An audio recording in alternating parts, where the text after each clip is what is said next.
சொர்க்கம் சொர்க்கம் இன்னி உண்டோ சொர்க்கம்.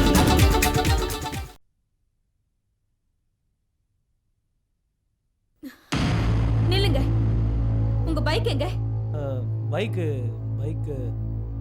சர்வீஸ் கொடுத்துருக்கேன் கீதா. ஏன் போய் சொல்றீங்க? எனக்கு எல்லா விஷயமும் தெரிஞ்சு போச்சு. நேத்து சீட்டாட்டத்துல உங்க பைக்கை வச்சு தோத்துருக்கீங்க. வேலைக்கு போறேன்னு என்கிட்ட போய் சொல்லி சீட்டாட போயிருக்கீங்க. உங்களை போலீஸ் புடிச்சிட்டு போயிருக்காங்க. உண்மையா இல்லையா? பிச்சை எடுக்காத குறையா கடனை உடனே வாங்கி பார்த்து பார்த்து சமைச்சு கொடுத்த சாப்பாட்டை கொஞ்சம் கூட மனசாட்சி இல்லாம அல்பத்தனமா மெடிக்கல் காரங்கிட்ட வித்திருக்கீங்க. இது உங்களுக்கு அடுக்குமா? காஞ்சனா மறுபடியும் இங்க வந்தாளா? இத பாரு கீதா, அவ சொல்றதெல்லாம் நம்பாத நீ.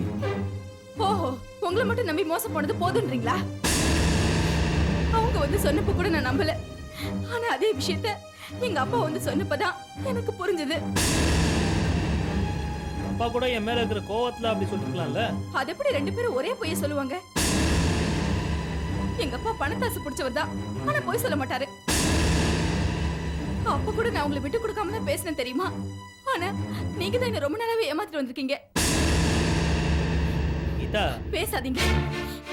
நான் போலீஸ் ஸ்டேஷன்ல இருந்தப்ப எங்க அப்பா கிட்ட நீங்க பணம் கேட்டீங்கன்னு சொன்னது பொய். நான் சாப்பாட்டு கேரியர்ல என்னென்ன வச்சிருந்தேன்னு கேட்டப்ப நீங்க சொன்னது அத்தனையும் பொய். அது வந்து கீதா, அது ஒரு வார்த்தை இனிமே நீங்க பேச வேண்டாம். ஒவ்வொரு தடவையும் திருந்தின மாதிரி என்ன நம்ப வச்சு என் கழுத்தை அறுத்துட்டீங்களே. என் நம்பிக்கை எல்லாம் நாசம் பண்ணி என்ன உயிரோட பொலக்குள்ள தள்ளிட்டீங்களே. உங்களுக்கு மனசாட்சியே கிடையாதா? கீதா, நான் செஞ்சதெல்லாம் தப்புதான். அதுக்காக என்ன இப்படி நிக்க வச்சு அவமானப்படுத்துறியே. ஏன் வெக்கமா இருக்கா? உங்களுக்கு எல்லாம் வெக்கம் மானம் வேற இருக்கா? இதெல்லாம் பொண்டாட்டி ஒழுங்கா வச்சு காப்பாத்துறவனுக்கு தான் இருக்கணும். உங்களை மாதிரி பொண்டாட்டி ஏமாத்தி வயிறு வளர்க்கறவனுக்கு எதுக்கு வெக்கம்? உங்களுக்காக என் ரோஷத்தெல்லாம் விட்டு எங்க அப்பா கிட்ட போய் கெஞ்சி பணத்தை வாங்கிட்டு வந்து கொடுத்தேன். இதுல வேற வேலைக்காக பணம் கட்டணும்னு ரொம்ப ரோஷமா சொல்லிட்டு வந்தேன். எல்லாத்தையும் நாசம் பண்ணிட்டியே.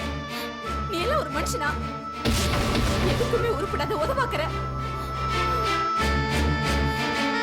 வேலைக்கு வர புருஷனுக்கு நல்ல சாப்பாடு சமைச்சு கொடுக்கணும்னு வீட்டுல இருந்த பொருளுங்க கையில கழுத்துல இருந்த நகையெல்லாம் அடமான வச்சு உங்களுக்கு வாய்க்கு ருசியா சமைச்சு கொடுத்துட்டு நான் பழைய சொத்தி வெங்காயத்தை தின்னுட்டு வந்தேன்.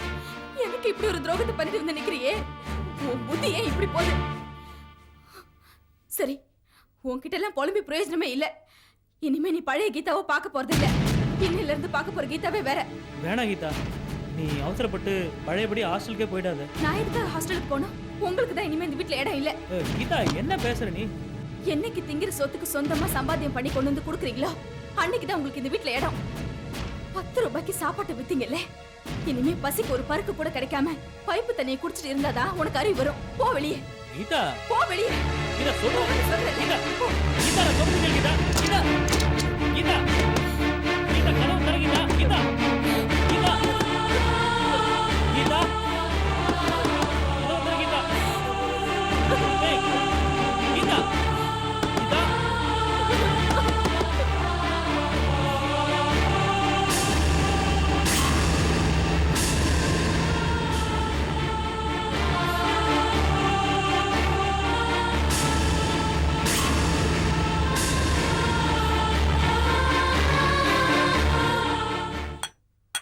முத்தம்மா, ஐயா, அனு டிஃபன் சாப்பிட்டாளா? சாப்பிடவே இல்லைங்கய்யா. கெஞ்சி பார்த்துட்டேன், மிரட்டி கூட பார்த்துட்டேங்கய்யா. சாப்பிடவே மாட்டேங்குதுங்கய்யா. சரி, நீங்க போய் அவளை கூட்டு வாங்க. நான் கூப்பிட்டா வரமாட்டேங்குதுங்கய்யா. அப்படியா? சரி, நான் பாத்துக்கிறேன். அனு,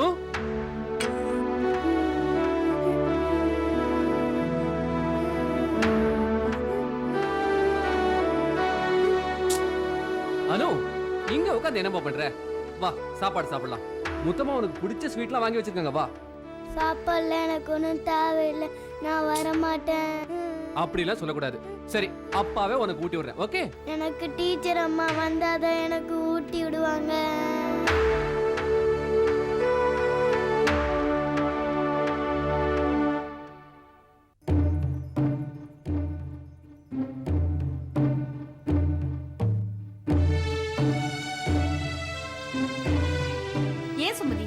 பொழுதன்னைக்கு யோசனை பண்ணி உட்கார்ந்திருந்தா பிரச்சனை முடிஞ்சு போயிடுமா? எழுந்திருச்சு முகத்தை அலம்பிட்டு சாப்பிடவா. இல்லக்கா, என்ன தொந்தரவு பண்ணாத. அனு அணுவை பார்க்காம என்னால இருக்க முடியலக்கா. குழந்தை என் கண்ணுக்குள்ளே இருக்கா. என்னால முடியலக்கா. அடம் பிடிக்கூடாது. அப்பா கோவம் வந்தா அடிச்சிருவேன். சொல்ற பேச்சு கேளு. என்ன ஸ்ட்ரைக் பண்றியா? வந்த கொஞ்ச நாள்லயே உன்னை இந்த அளவுக்கு கெடுத்து வச்சுக்கலாம் அந்த சுமதி. வரப்போறியா இல்லையா? நான் டீச்சர் அம்மா வந்தாதான் சாப்பிடுவேன். சும்மா பைத்தியம் மாதிரி பேசாத சுமதி. உனக்கும் அந்த குழந்தைக்கு என்ன சம்பந்தம்? அந்த குழந்தைய நீ வயித்துல சுமந்தியா இல்ல வளர்த்து ஆளாக்குனியா? உனக்கு வாழ்க்கை கொடுத்து கூடவே இப்படி ஒரு வேதனையை கொடுத்து வீட்டுல உட்கார வச்சிடுச்சு. நான் ஒன்றும் வாழ்க்கை எழுந்துட்டு வந்து உட்கார்லக்கா. என் மனசு அவருக்கு புரியட்டும் தான் வந்தேன். ஆனா அணுவை மட்டும் என்னால மறக்க முடியலக்கா. இத பாரு அனு, அப்பா உனக்கு நிறைய சாக்லேட் வாங்கி தரேன். வா சாப்பிட போலாம். நீ முதல்ல டீச்சர் அம்மாவை கூட்டிட்டு வா, இல்லைன்னா நானே ஆட்டோ பிடிச்சி ஏறி போயிருவேன். இப்ப நீ போய் அங்க நின்னா அவருக்கு இருக்கிற கோவம் இன்னும் அதிகமாகும். அவரா வந்து கூப்பிட்டாதான் நீ போகணும். அதான் முறையும். அவர்தான் வீண் பிடிவாதத்தால இப்படி அடம் பிடிக்கிறாருனா நீயும் இப்படி இருந்தா என்ன அர்த்தம்? இல்லக்கா, அவரை குறை சொல்லாத. எல்லாமே என்னோட தப்பு தான். அணுவுக்காக தான் அந்த வீட்டுக்கு வாழ்க்கப்பட்டு போனேன். வேற குழந்தைக்கு ஆசைப்பட மாட்டேன்னு அவருக்கு சத்தியம் வேற பண்ணி கொடுத்தேன். நாள் கணக்கு தவறுதனால தப்பு நடந்து போச்சு. அதுக்கப்புறம் எனக்குள்ள அந்த உயிர் துடிப்பை உணர்ந்ததும் எனக்கு அதை அழிக்க மனசு வரல.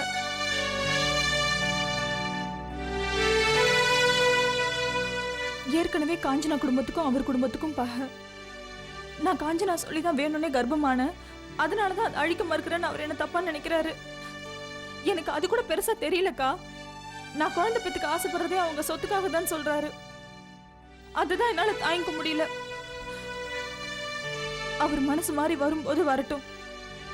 அக்கா, நான் மட்டும் போய் கொஞ்சம் அணுவை பார்த்துட்டு வந்துடுறேன்க்கா. நான் இல்லாம அவ எவ்வளவு கஷ்டப்படுறாளோ தெரியல. சொல்றேன்ல, வா உட்கார் சாப்பிடு. முத்தமா, என்ன இந்த சின்ன வயசுல உனக்கு இவ்வளவு திமிரா? இனிமே அந்த சுமத்தியை பத்தி ஒரு வார்த்தை கேட்டு பாரு. ஒரே மேரி சாப்பிடு. இன்னொரு வாட்டி அடம் பிடிச்ச முதல்ல சாப்பாடு சாப்பிடு. பச்சை புள்ளைய போட்டு ஏன் இப்படி அடிக்கிறீங்க? தாயில்லாம் புள்ள.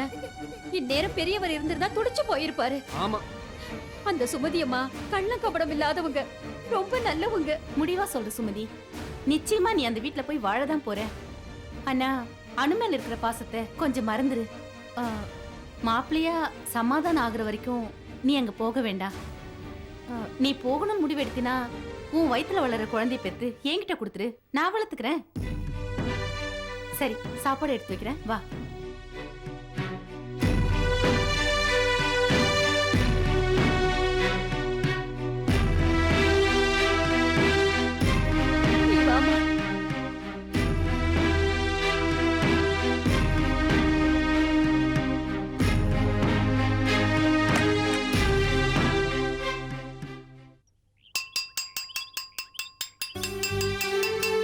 அனு, அம்மா,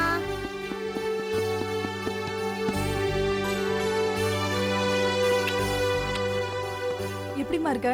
நல்லா இருக்கியா? ம், சாப்பிட்டியாம்மா? ம். எப்பம்மா நீ நம்ம வீட்டுக்கு வருவ? வந்துருவேம்மா.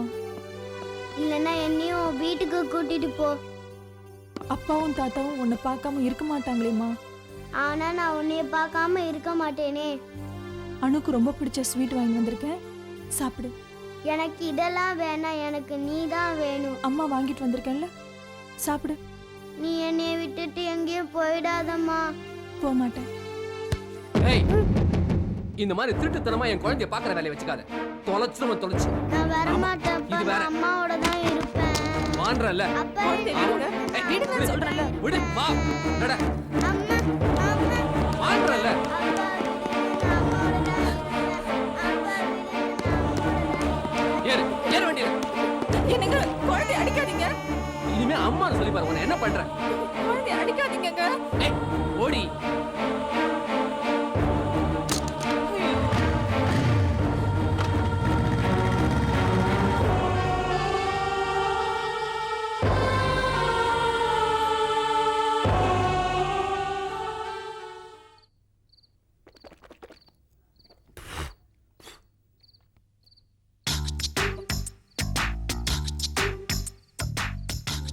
ஏனுங்க ரைட் தம்பி, என்ன இங்க வந்து படுத்துருக்கீங்க? என்ன விஷயம்? அது நான் இன்னைக்கு வெளியில போயிட்டு வர லேட் ஆயிடுச்சு. வந்து பார்த்தா பொண்டாட்டி அசந்து தூங்கிட்டு இருந்தா. தொந்தரவு பண்ண வேணாமே நீங்க வந்து படுத்துட்டேன். அடாடாடாடா ஏனுங்க உங்க சம்சாரத்து மேல எவ்வளவு பரிவு எவ்வளவு பாசம் சும்மா சொல்லக்கூடாதுங்க ரவி தம்பி. ஆ? உண்மையான புருஷன் நீங்க தானுங்க. ஆமா. ஆ. ஆமா நேத்து இங்க தானுங்க படுத்திருந்தீங்க. ஆமா அது வந்து காத்து இல்ல. காது இல்லைங்களா? ம். ஏனுங்க எனக்கு ஒரு சந்தேகங்க. அது 1.5 வீடு தானுங்களே? 1.5 வீடு இல்ல, ஒரு வீடு. இந்த லொல்லு தானுங்களே வேணாங்கிறது அது உங்க வீடு தானுங்களே? ஆமா. அப்புறம் எதுக்கு இங்க வந்து படுத்திருக்கீங்க? ஐயா ஆறுச்சாமி, சொல்லுங்க. கோயம்புத்தூர்ல இருந்து 304 மைல் கடந்து வந்து ஆ. அடுத்தவன் குடும்ப விஷயத்தை அலசி பார்க்கவே வந்தீங்களா? படுத்தாம போய் படியா. அது சரிங்க. விடிஞ்சா வெளிச்சம் தெரியாமல போயிட போகுது. நான் வர்றேனுங்க. வராதீங்க போங்க. ச்சே. ரவி, உன் நிலைமை என்னடா இப்படி ஆயிடுச்சு? போற வரலாம் துக்கம் விசாரிக்கிறான். அம்மா உங்களுக்கு நானும் ஜெயந்தி இப்பதாண்டா சாப்பிட்டோம். ஆமா, என்ன விஷயமா வந்திருக்கீங்க? என்கிட்ட சொல்லக்கூடாதா? அது அண்ணா வரட்டுமா? அண்ணங்கிட்டே பேசிக்கிறேன். அப்படி என்ன ரகசியம்? அண்ணன் கிட்ட தான் சொல்வீங்க. ஏன் நாங்க தெரிஞ்சு கூடாதா? அப்படிலாம் ஒண்ணு இல்லை. நீ அது வந்து அங்க பாருங்க அண்ணனே வந்துட்டாரு. ஆடே வாங்க வாங்க வாங்க. என்னடா தம்பிங்களா 2 பேர் பேசி வச்சு ஒண்ணா வந்த மாதிரி இருக்கு. உண்மைதானே, பேசி வச்சுட்டு தான் வந்திருக்கோம். ஒரு விஷயத்தை பேசி உடனடியா முடிவெடுக்கணும்னே. அப்போ ஏதோ ஒரு திட்டத்தோட தான் வந்திருக்கீங்க.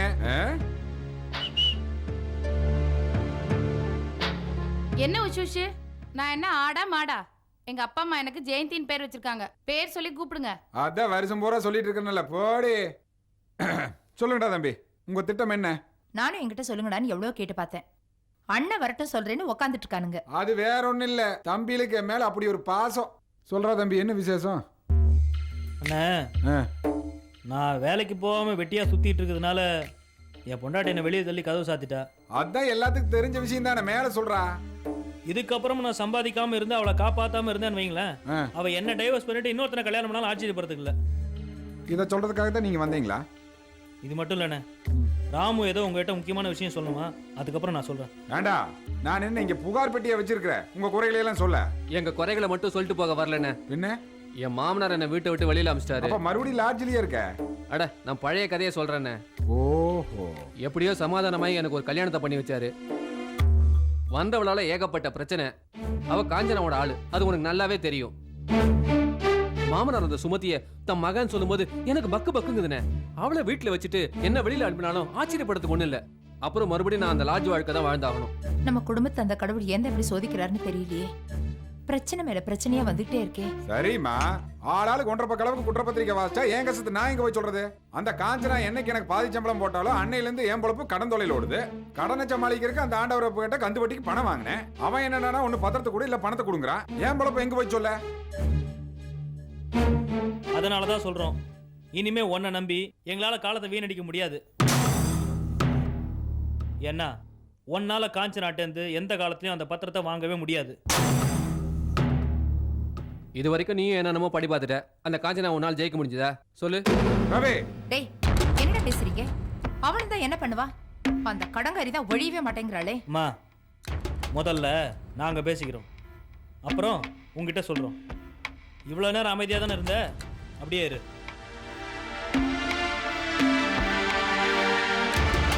அண்ணா, இனிமே உன்னை மட்டும் நம்பி எந்த பிரயோஜனம் இல்லைன்னு தெரிஞ்சு போச்சு. அதனால நாங்க ஒரு முடிவுக்கு வந்துட்டோம். அந்த காஞ்சனாவை அவசரப்பட்டு ஏதாவது பண்ணி தொலைஞ்சிடாதீங்கடா. ஏற்கனவே ஒரு ஜெயில இருக்கிறது போது. அண்ணே, நீங்க தப்பா புரிஞ்சுக்கிட்டீங்க. நாங்க நேரா போய் அந்த காஞ்சனாவை பார்த்து அவகிட்டயே சரணடைஞ்சுதான் இருக்கோம். நிறைய பிடிக்கிறோம், ஓடுறத போடுன்னு போய் நிக்க போறோம். பத்திரம் காஞ்சனாட்ட இருக்குன்னு அவளே ஒத்துக்கிட்டா. அவகிட்ட சமாதானமா போயிட்டா எங்க பங்கு எங்களுக்கு கிடைச்சிடும். ஏதாவது தொழில் தொடங்கி லைஃப்ல செட்டில் ஆயிட போறோம். நாம் அண்ணன் தம்பிக்கு 4 பேர் இருக்கா. நாம் ஒத்துமையா இருந்தா தான் எதிரி சமாளிக்க முடியும். என்னென்ன பிரயோஜனம்? ரமேஷ் மட்டும் தானே புத்திசாலித்தனமா நடந்தா. என்ன ஜெயில இருக்கிறது புத்திசாலித்தனம் இல்லையா? அது இல்லைண்ணே, சீதா வந்து நம்ம வீட்டு ஒவ்வொருத்தர் வாசல் நின்று கொல்லி வைக்க வாங்கன்னு கூப்பிட்டப்ப நம்ம யாராச்சும் போணுமா? அவன் மட்டும் தானே போனான். அவன் புச்சாத்திரமா தன்னோட பங்கை பத்திரப்படுத்திட்டான். எங்களை சொல்லு, உன்னை நம்பி எல்லாத்தையும் விட்டுட்டு நடு ரோட்ல நிப்போம் போல இருக்கு. உங்கள மாதிரி நானும் நினைச்சிருந்தா அன்னைக்கே அந்த காஞ்சனா எனக்கு 25 லட்சம் ரூபாய் பணம் தர்றேன்னா அதை வாங்கிட்டு நான் எவ்வளவு ஜாலியா இருந்திருக்கலாம். ஏன்டா வாங்கல? நமக்குள்ள எந்த பிரச்சனையும் வந்துடக்கூடாதுங்கிறக்காக அதை வாங்கல. இப்ப நீங்க மட்டும் சுயநலமா விலைக்கு போய் அவ காலில் விழணுங்கிறீங்களே, இதுல என்னடா நியாயம் இருக்கு? கண்ணிலேயே பார்க்காத அந்த பத்திரத்தை வச்சுதான் அந்த ஆண்டவரை போட்டு கையெழுத்து போட்டு காசு வாங்கியிருக்க. அது தெரியுமா உங்களுக்கு? அப்ப அந்த பத்திரத்தையாவது காஞ்சனாட்ட இருந்து வாங்கிருக்கணும்ல. எங்க நீ தான் ஆபீஸ்ல தரையை துடைக்கிற லெவலுக்கு போயிட்டியே. இதப்பறம் உங்களுக்கு தெரியும்? ஏண்டி நான் வர்றக்குள்ள எல்லா விஷயத்தையும் இவனுக்கிட்ட சொல்லிட்டியா? நான் ஒன்றும் சொல்லல, அத்தை தான் சொன்னாங்க. டேய் அவளை எதுவும் சொல்லாதடா, நான் தான் சொன்னேன். அண்ணி என்ன முறைக்கிற? அவ உன்னை தரையை துடைக்க சொன்னால அவளை 4 ஆறு அணிஞ்சிருக்க வேணா? அது முடியல உங்களால. அதனால தானே இந்த முடிவுக்கு வந்தோம். உனக்கு தம்பியா இருக்கிறத விட அவளுக்கு அண்ணனா இருக்கிறது தான் புத்திசாலித்தனம். புரியுதா? டேய், ஏற்கனவே நான் நொந்து போயிருக்கேன். நீங்களும் அவகிட்ட சரண்டர் ஆயிட்டீங்கன்னா எப்பறம் அவ மூஞ்சில நான் முழிப்பேன். இனி அவ என்ன இலக்காரமா பாப்பாளே. தம்பிகளா, எனக்கு ஒரு வாரம் டைம் கொடுங்களா, அதுக்குள்ள அவகிட்ட இருந்து பத்திரத்தை நான் எப்படி வாங்கிடுறேன். அப்படி நான் வாங்கலைன்னா நீங்க சொல்றதை நான் கேட்கறேன்டா. என்னடா யோசிக்கிறீங்க? கையெடுத்து கும்பிட்றேன்டா. இது ஒண்ணுக்கு மட்டும் சம்மதிங்கடா. டே சரி, உனக்கு ஒரு வாரம் டைம் தரும். ஆனா இதான் உனக்கு லாஸ்ட் சான்ஸ். இதையும் தவறு விட்டுட்ட நாங்க சரண்டர் ஆகிறத தவிர வேற வழியே இல்லை. ஏன்டா இப்படி சொல்றீங்க? நாமெல்லாம் ஒரே குடும்பம் இல்லையா? இல்லையே, எங்களுக்கும் குடும்பம்னு ஒண்ணு இருக்குல்ல. டேய் நான் தெரியாம தான் கேக்குறேன். அந்த சிறுக்கி காஞ்சனா தான் நம்ம குடும்பத்தை இந்த பாடு படுத்துறானா? நீங்க 2 பேரும் சேர்ந்து ஏன்டா அவனை இப்படி படுத்துறீங்க? அவ மட்டும் தான் ஆம்பளையா? நீங்க 2 பேரும் என் வயித்துல பறக்கலையா? உங்களால எதுவும் செய்ய முடியாதா? என்னமா பேசிட்டு இருக்க? ஆரம்பத்துல இவர் தானே சொன்னாரு நீங்க விடுங்கடா நான் பாத்துக்கிறேன்னு. என்னாச்சு? அவகிட்ட போராட்டிட்டே இருந்தா எங்க குழப்பம் யாருமா பாக்குறது? எங்க குடும்பத்துல குழப்பம் வந்துரும் போல இருக்க. டேய் வாடா.